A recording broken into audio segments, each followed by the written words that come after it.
Vous êtes là? Bonjour. Je voulais vous présenter une petite expérience avec des œufs. J'ai ici 2 œufs, un œuf cuit et un œuf cru.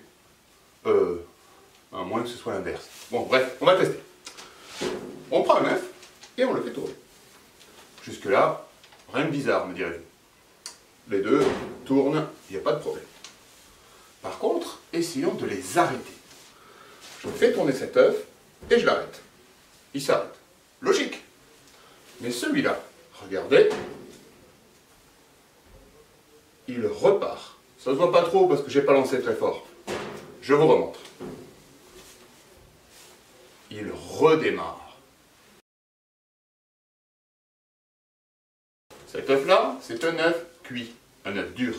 Si je le fais tourner, toutes les parties de l'œuf tournent en même temps et s'arrêtent en même temps. Cet œuf-là est un œuf cru. À l'intérieur, c'est un liquide. Si je le fais tourner, déjà vous verrez qu'il tourne beaucoup moins bien, puisqu'il faut que le liquide à l'intérieur se mette en rotation. Mais, une fois que cet œuf est lancé, le liquide qui est à l'intérieur va continuer de tourner. Et oui, on ne peut pas arrêter un liquide. Regardez les bateaux, ils n'ont pas de frein.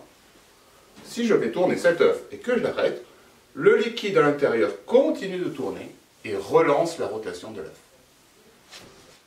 Pour expliquer ce qui se passe à l'intérieur de l'œuf, pas besoin de matériel compliqué. Un verre, de l'eau, une cuillère et du poivre. On verse un peu d'eau dans le verre. L'eau représente le liquide contenu à l'intérieur de la coquille de l'œuf. Lorsque on fait tourner ce liquide, il va se mettre en rotation. Ça fait un tourbillon.